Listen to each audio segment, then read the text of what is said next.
എല്ലാവർക്കും നമസ്കാരം. ഞാൻ സരിത മഹേശ്വരൻ. ഇന്ന് ശ്രീകൃഷ്ണവിലാസ മഹാകാവ്യത്തിൻ്റെ 4-ാമത്തെ സർഗത്തിലെ 67, 68 എന്നീ ശ്ലോകങ്ങളാണ് നമ്മൾ പഠിക്കാൻ പോണത്. ഈ 2 ശ്ലോകങ്ങളിലും ഉപജാതിവൃത്തം തന്നെയാണ് കവി ഉപയോഗിച്ചിരിക്കുന്നത്. ഓടക്കുഴൽ നാദത്തിൽ എല്ലാവരെയും മയക്കിയിട്ട് അതിനുശേഷം ഭഗവാൻ എന്താണ് ചെയ്യണത്, അല്ലെങ്കിൽ ലോകം എന്താണ് ചെയ്യണത് എന്നുള്ളതൊക്കെയാണ് ഇവിടെ വർണ്ണിക്കുന്നത്. നമുക്കാദ്യം 67-ാമത്തെ ശ്ലോകം നോക്കാം. പ്രത്യാഗതേ ചേതസി തേ വിദിത്വാ പ്രഭ്രശ്യ ഹസ്താത് പതിതാ വിപഞ്ചി പുനർന ചക്രുഃ പ്രതിപന്നലജ്ജാ വിദ്യാധരാസ്തദ്ഗ്രഹണാഭിലാഷം. ആദ്യം പദച്ഛേദം നോക്കാം. പ്രത്യാഗതേ ചേതസി തേ വിദിത്വാ പ്രഭ്രശ്യ ഹസ്താത് പതിതാ വിപഞ്ചി പുനഃ ന ചക്രു പ്രതിപന്നലജ്ജാ വിദ്യാധരാ തദ്ഗ്രഹണാഭിലാഷം. ഇവിടെ വിദ്യാധരന്മാരെ പറ്റി തന്നെയാണ് പറയണത്. കഴിഞ്ഞ ശ്ലോകത്തിൽ കഴിഞ്ഞ ദിവസം പറഞ്ഞു എല്ലാവരും ഉറക്കത്തിൽ നിന്ന് എണീറ്റ പോലെ ആയി എന്ന്. അങ്ങനെ ഉറക്കത്തിൽ നിന്ന് എണീറ്റപ്പോൾ വിദ്യാധരന്മാർക്ക് ചില തിരിച്ചറിവുകൾ ഉണ്ടായി. അതിനെ പറ്റിയിട്ടാണ് ഇവിടെ പറയണത്. തേ വിദ്യാധര, ആ വിദ്യാധരന്മാർ, ആ ഗായകർ അവരെന്താണ് ചെയ്തത്? ചേതസി പ്രത്യാഗതേ സതി, അവരുടെ ചേതസ് തിരിച്ചു വന്നപ്പോൾ, അതായത് പാട്ട് കേട്ട് എല്ലാവരും മതിമറന്നിരിക്കുകയായിരുന്നു. മതിമറക്കുക എന്ന് പറയുമ്പോൾ തന്നെ അവരവരുടെ ബുദ്ധി അല്ലെങ്കിൽ മനസ്സൊക്കെ എന്താണ് എന്നുള്ളത് പോലും ആലോചിക്കാതെ ഇരിക്കുകയായിരുന്നു. അതിനുശേഷം പാട്ട് നിർത്തിയപ്പോഴാണ് അവരുടെ മനസ്സൊക്കെ അവർക്ക് തന്നെ തിരിച്ചു കിട്ടിയത്. അതാണ് ഇവിടെ ചേതസി പ്രത്യാഗതേ എന്ന് പറഞ്ഞത്. ചേതസ് തിരിച്ച് തങ്ങളിലേക്ക് തന്നെ വന്നപ്പോൾ ഭഗവാന്റെ അടുത്ത് പോയിരിക്കുകയായിരുന്നു. മനസ്സ് ആ പാട്ടിൽ ഇങ്ങനെ മുഴുകിയിരിക്കുകയായിരുന്നു. അതിനുശേഷം മനസ്സ് തിരിച്ചു കിട്ടിയപ്പോൾ അവർക്ക് മനസ്സിലായി. എന്താണ് മനസ്സിലായത്? മനസ്സ് അവരവരുടെ ഉള്ളിൽ ഉണ്ടാവുമ്പോഴാണല്ലോ കാര്യങ്ങൾ മനസ്സിലാവണത്. അതാണ് അവർക്ക് ചില തിരിച്ചറിവുണ്ടാവുകയാണ്. പ്രഭ്രശ്യ ഹസ്താദ പതിതാ വിപഞ്ചി വിദിത്വ. പ്രഭ്രശ്യ, അവരുടെ കയ്യിൽ നിന്ന് വഴുതിയിട്ട്, അവരുടെ ശ്രദ്ധക്കുറവ് കൊണ്ട് അവർ പിടിച്ചിരുന്നതായ വീണകൾ അവർ കൈവിട്ടുപോയപ്പോൾ കയ്യിൽ നിന്ന് ഉരുസി താഴെ വീണു പോയല്ലോ. അതാണ് ഹസ്താത് പതിതാ വിപഞ്ചി വിദിത്വ.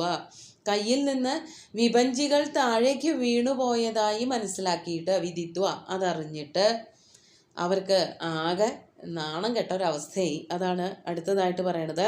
അതങ്ങനെ അറിഞ്ഞപ്പോൾ പ്രതിപന്ന ലജ്ജ വിദ്യാധര. പ്രതിപന്ന ലജ്ജ എന്ന് പറഞ്ഞാൽ ലജ്ജ വന്നു ചേർന്നവർ. ആകെ നാണം കെട്ടുപോയി. അയ്യയ്യോ, ഇത്രയും ബോധമില്ലാതെയാണോ, ഇത്രയും ശ്രദ്ധയില്ലാതെയാണോ നമ്മളിവിടെ ഇരിക്കണത് എന്ന് ആലോചിച്ചിട്ട്, അതാണ് പ്രതിപന്ന ലജ്ജ വിദ്യാധര. വിദ്യാധരന്മാരെന്ന് ആദ്യം പറഞ്ഞെങ്കിലും പ്രതിപന്ന ലജ്ജ എന്നുള്ള വാക്ക് വിദ്യാധരന്മാരുടെ വിശേഷണമാണ്. അങ്ങനെ അവര് തദ്ഗ്രഹണാഭിലാഷം പുനഃ ന ചക്രു. തദ്ഗ്രഹണാഭിലാഷം, ആ വീണ പോയിട്ട് എടുക്കാം. കയ്യിൽ നിന്ന് വഴുക്കി വീണ് ഭഗവാന്റെ കാൽക്കൽ എത്തിയതല്ലേ, ആ വീണകൾ തിരിച്ചെടുക്കാം എന്ന് പുനഃ ന ചക്രു, പിന്നെ വിചാരിക്കേണ്ടായില്ല. ലജ്ജ കൊണ്ടാണ്. എന്തായിരിക്കാം ലജ്ജയ്ക്ക് കാരണം? ഇവർ വായിച്ചതൊന്നും ശരിയായില്ല, അല്ലെങ്കിൽ ഇവരുടെ കയ്യിലിരിക്കണ വീണയാണ് ഇപ്പോൾ ഭഗവാന്റെ കാൽക്കൽ വീണ് കിടക്കണത്. ഭഗവാൻ സ്വാഭാവികമായിട്ട് ചോദിക്കുമല്ലോ, നിങ്ങൾ ഇത്രയ്ക്കൊക്കെ ശ്രദ്ധിക്കണമല്ലോ, ഈ വാദനങ്ങളൊക്കെ അല്ലെങ്കിൽ ഉപകരണങ്ങളൊക്കെ ഒട്ടും ശ്രദ്ധയില്ലാതെയാണോ കൊണ്ട് നടക്കണതെന്ന് ചോദിക്കുമല്ലോ. അല്ലെങ്കിൽ ഭഗവാന്റെ മുമ്പിൽ നിസ്സാരക്കാരായി മാറുമല്ലോ. അവരുടെ വായന മോശമായിട്ടാണല്ലോ വീണ സ്വയം പോയിട്ട് ഭഗവാന്റെ കാൽക്കൽ വീണത്. അങ്ങനെയാണല്ലോ കവി വർണ്ണിച്ചത്. അതുകൊണ്ടൊക്കെ തന്നെ പലതും ചിന്തിച്ചിട്ട് ഇവരാരും വീണ പോയി തിരിച്ചെടുക്കാൻ ഉത്സാഹിച്ചില്ല. ഭഗവാന്റെ സംഗീതത്തിനോടുള്ള അപമാനമോ അല്ലെങ്കിൽ പുച്ഛമൊന്നും അല്ല പറയണത്. അവരവർക്ക് തന്നെത്താൻ തോന്നുന്നതായ ലജ്ജ, ഞാനൊന്നിനും കൊള്ളാത്ത ആളായിപ്പോയല്ലോ എന്നുള്ള ആ ഒരു ചിന്ത കൊണ്ട് ഭഗവാന്റെ മുമ്പിലേക്ക് പോകാൻ തന്നെ പറ്റാത്തൊരവസ്ഥയിലേക്കായി എന്നാണ് കവി വർണ്ണിക്കുന്നത്. അങ്ങനെ അവര് തിരിച്ചറിവുണ്ടായി. അവർക്ക് ഇങ്ങനെയൊന്നും അല്ല വായിക്കേണ്ടത് എന്നുള്ള തിരിച്ചറിവും ഉണ്ടായിട്ടുണ്ടാവാം. നമുക്ക് അടുത്ത ശ്ലോകം കൂടി നോക്കാം. 68-ാമത്തെ ശ്ലോകം നോക്കൂ. മധുവ്രതാനാം ധ്വനിഭിർമനോജ്ഞൈഃ വാചാലയന്തി വലയം ദിശാനാം പ്രസൂനവൃഷ്ടിഃ സുരസിദ്ധമുക്താ പപാതമൗലൗ പരമസ്യ പുംസഃ. ഇവിടെയും പദച്ഛേദം വളരെ കുറച്ചേ ഉള്ളൂ. പദങ്ങളൊക്കെ നോക്കാം. മധുവ്രതാനാം ധ്വനിഭി മനോജ്ഞൈ വാചാലയന്തി വലയം ദിശാനാം പ്രസൂനവൃഷ്ടി സുരസിദ്ധമുക്ത പപാത മൗലൗ പരമസ്യ പുംസ. ഇവിടെ ആദ്യത്തെ വരിയിൽ മാത്രം വരണ ഒരു പദച്ഛേദം മാത്രമേ ഉള്ളൂ. ഭഗവാന്റെ ചുറ്റും വണ്ടുകൾ പറന്ന് നടക്കാൻ തുടങ്ങി എന്ന് പറഞ്ഞുകൊണ്ടാണ് തുടങ്ങുന്നത്. എങ്ങനെയാണ് വണ്ടുകൾ വന്നത് എന്നുള്ളത് മൂന്നാമത്തെ വരിയിലാണ് പറയണത്.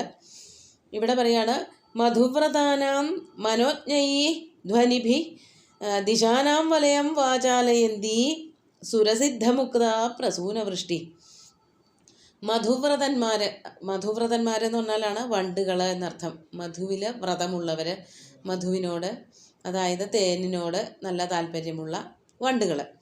ആ വണ്ടുകളുടെ മനോജ്ഞൈഹി ധ്വനിഭി, മനോജ്ഞങ്ങളായ നല്ല ഇമ്പമുള്ളതായ കേൾക്കാൻ രസകരമായിട്ടുള്ളതായ ധ്വനിഭി, ധ്വനികളാൽ ദിശാനാം വലയം വാചാലയന്തി. ദിശാനാം വലയം, ദിക്കുകളുടെ വലയം. വലയം എന്നുള്ളതിന് മണ്ഡലം, എല്ലാ ദിക്കുകളും എന്നർത്ഥം. ദിക്കുകൾ മുഴുവനും വാചാലയന്തി, ദിക്കുകളെ മുഴുവനും മുഖരമാക്കുന്ന, അതായത് വണ്ടുകളുടെ ശബ്ദം കൊണ്ട് ദിക്കുകളിൽ എല്ലായിടത്തും ശബ്ദങ്ങൾ കേൾക്കണ പോലെ തോന്നുകയാണ്. ആരും ഒന്നും സംസാരിച്ചില്ലെങ്കിലും വണ്ടുകളുടെ മുരൾച്ച കേൾക്കുന്നത് കൊണ്ട് ദിക്കുകൾക്കൊക്കെ ശബ്ദമുള്ളതായിട്ട് തോന്നുന്നു. അതാണ് ദിശാനാം വലയം വാചാലയന്തി. ദിക്കുകൾ മുഴുവനും, ദിക്കുകളുടെ മണ്ഡലങ്ങളെ, ദിങ്മണ്ഡലങ്ങളെ മുഴുവനും മുഖരമാക്കുന്ന, ശബ്ദായമാനമാക്കുന്ന സുരസിദ്ധമുക്ത പ്രസൂനവൃഷ്ടി. സുരന്മാരാലും സിദ്ധന്മാരാലും അവിടെ നിന്ന് വർഷിക്കപ്പെട്ടതായ പ്രസൂനങ്ങളുടെ മഴ. പ്രസൂനവൃഷ്ടി, പ്രസൂനം പൂക്കൾ, വൃഷ്ടി എന്ന് പറഞ്ഞാൽ മഴ, പുഷ്പവൃഷ്ടി. ആരാണ് ആ പുഷ്പവൃഷ്ടി ചെയ്യിക്കുന്നത്? ആകാശമാർഗത്തിൽ നിൽക്കുന്നവരായ ദേവന്മാരും സിദ്ധന്മാരും പിന്നെ ബാക്കിയുള്ള എല്ലാ ഗണങ്ങളും, മുനിമാരും ദേവർഷിമാരും ഒക്കെ എല്ലാവരും ഉണ്ടാവും. അവരെല്ലാവരും ആകാശദേശത്ത് നിന്ന് വർഷിച്ചതായ പ്രസൂനവൃഷ്ടി. ആ പ്രസൂനവൃഷ്ടി, പുഷ്പവൃഷ്ടി എവിടെയാണ് വന്ന് പതിച്ചത്? പരമസ്യ പുംസ മൗലൗ പപാത. പരമസ്യ പുംസ, ആ പരമപുരുഷൻ്റെ, ഭഗവാൻ മഹാവിഷ്ണുവിൻ്റെ അല്ലെങ്കിൽ ശ്രീകൃഷ്ണൻ്റെ മൗലൗ, ശിരസിൽ, പപാത വന്നു പതിച്ചു. ഭഗവാന്റെ ശിരസിൽ പുഷ്പവൃഷ്ടി വന്ന് പതിച്ചു എന്നാണ് പറയണത്. ആദ്യം വണ്ടുകളെ പറ്റിയിട്ടാണ് പറയണത് എന്നുള്ളത് കൊണ്ട് ആ വൃന്ദാവനത്തിലെ ഏതെങ്കിലും വണ്ടുകളാണ് എന്ന് വിചാരിക്കരുത്. വൃന്ദാവനത്തിലെ വണ്ടുകളാവാം, പക്ഷേ വൃന്ദാവനത്തിൽ നിന്നും വീഴുന്നതായ പൂക്കൾ, ആ പൂക്കളുടെ തേൻ നുകരാനോ അല്ലെങ്കിൽ ആ പൂക്കളെ കണ്ട് ആനന്ദിക്കാനോ വന്ന വണ്ടുകളല്ല, അതുകൊണ്ടുണ്ടായ വണ്ടുകളല്ല. ഭഗവാന്റെ ശിരസിൽ പതിക്കാൻ വേണ്ടിയിട്ട്, ഭഗവാന് പുഷ്പവൃഷ്ടി നടത്താൻ വേണ്ടിയിട്ട് സ്വർഗത്തിലെ നന്ദനവനത്തിൽ നിന്നൊക്കെ പറിച്ചെടുത്തതായ നല്ല സൗരഭ്യമുള്ള പൂക്കളെ കൊണ്ട് ദേവന്മാരും സിദ്ധന്മാരും ഒക്കെ പുഷ്പവൃഷ്ടി നടത്തി. ആ പുഷ്പവൃഷ്ടിയിൽ ആകൃഷ്ടരായിട്ട് വന്ന വണ്ടുകൾ, ആ വണ്ടുകളുടെ ഒച്ച കൊണ്ട് ദിക്ക് മുഴുവനും, ദിങ്മണ്ഡലങ്ങൾ മുഴുവനും വാചാലമായി. അങ്ങനെയുള്ളതായ ആ പുഷ്പവൃഷ്ടി ഭഗവാന്റെ ശിരസിൽ തന്നെ വന്ന് പതിച്ചു. ഭഗവാന്റെ ശരീരത്തിലാകെ പുഷ്പവൃഷ്ടി ഉണ്ടായി. ദേവന്മാരുടെ സന്തോഷവും ദേവന്മാരുടെ ആനന്ദവും അല്ലെങ്കിൽ അവരുടെ ഭക്തിയുമൊക്കെ കാണിക്കാൻ, പ്രകടിപ്പിക്കാൻ അവർ നേരിട്ട് വരാറില്ല. അങ്ങനെ അവരാകാശത്ത് നിന്ന് പുഷ്പവൃഷ്ടി നടത്തുകയാണ് പതിവ്. പുഷ്പങ്ങൾ വർഷിച്ചു എന്നാണ് ഇവിടെ ശ്ലോകത്തിൽ കവി വർണ്ണിച്ചിരിക്കുന്നത്. നമുക്ക് ശ്ലോകങ്ങൾ ഒന്നുകൂടി ചൊല്ലി നോക്കാം.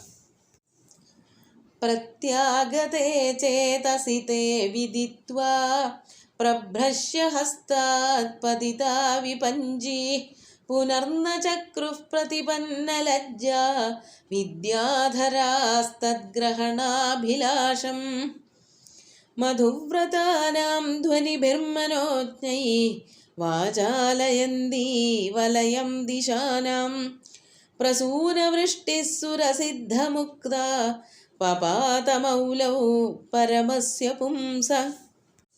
അടുത്ത ഒരു ശ്ലോകം കൊണ്ട് കൂടി ഈ ഒരു വിഷയം, അതായത് ഭഗവാന്റെ വേണുനാദത്തിനെ പറ്റിയിട്ടും ആ വേണുനാദം എങ്ങനെയാണ് ലോകത്തെ മുഴുവനും ആനന്ദത്തിൽ ആറാടിച്ചത് എന്നുള്ളതും പറഞ്ഞു നിർത്തുകയാണ് കവി ചെയ്യണത്. സുന്ദരമായിട്ടുള്ള 2 ശ്ലോകങ്ങളും ഭഗവാന്റെ കാൽക്കൽ അർപ്പിച്ചുകൊണ്ട് ഗുരുവായൂരപ്പനെ സാഷ്ടാംഗം നമസ്കരിച്ചുകൊണ്ട് എല്ലാവർക്കും ശുഭദിനം നേർന്ന് നിർത്തട്ടെ. നന്ദി.